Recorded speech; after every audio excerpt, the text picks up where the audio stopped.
아이들 천식의 경우에는 뭐 약이 없다, 고치기 힘들다라고 말씀하시는 반면에 크면서 저절로 낫기도 한다라고 말하거든요. 어떤 게 맞는 말인가요?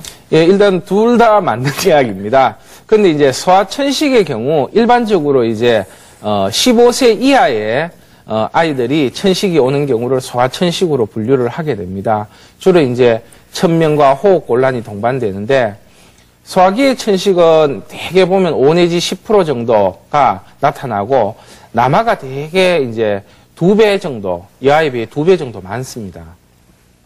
주로 이제 천식의 경우는 이제 3, 4세 전후로 해가지고 약간씩 덜해지기 시작하고 사춘기 지나면서 거의 이제 회복되게 됩니다.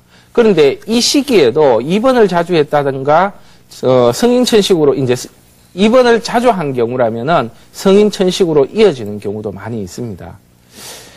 이렇게 이제 소아천식이 증가하는 원인으로는 크게 이제 환경 오염이 가장 크다고 보여집니다. 그리고 이제 주거 환경의 변화, 주로 이제 아파트 생활을 한다면은 먼지가 흡수된다든가 먼지가 어디 갈 데가 없기 때문에 호흡기를 통해서 많이 들어오게 됩니다.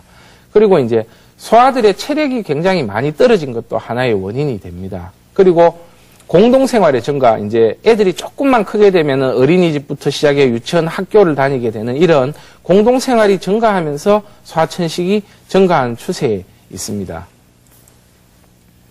이제 소아천식을 보게 되면은 크게 이제 기관지 천식과 천식성 기관지염이다라는 이 두 가지로 크게 나누게 됩니다. 그런데 기관지 천식의 경우 이제 발작성 호흡과 심한 천명, 우리가 말하는 천식에 해당하게 됩니다. 그리고 이제 천식성 기관지염이라는 것은 기관지염에 걸려서 기침이 계속 나다가 이게 이제 자극을 받아서 천식의 증상까지 진행되는 경우를 말하는데 주로 이 두 가지 중에서 소아천식의 경우 이제 천식성 기관지염이 확연하게 더 많습니다. 그러니까 본래 천식보다는 기관지염에 걸려서 기침이나 천명이 생기면서 호흡곤란이 동반되는 천식으로 진행되는 경우가 굉장히 많습니다.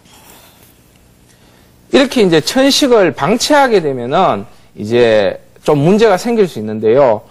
소아천식의 경우는 성장하면서 대략 한 50에서 60% 정도가 자연 치유가 된다고 그렇게 알려지고 있는데 최근에 와서는 이런 자연 치유율이 계속 떨어지고 있는 추세에 있습니다.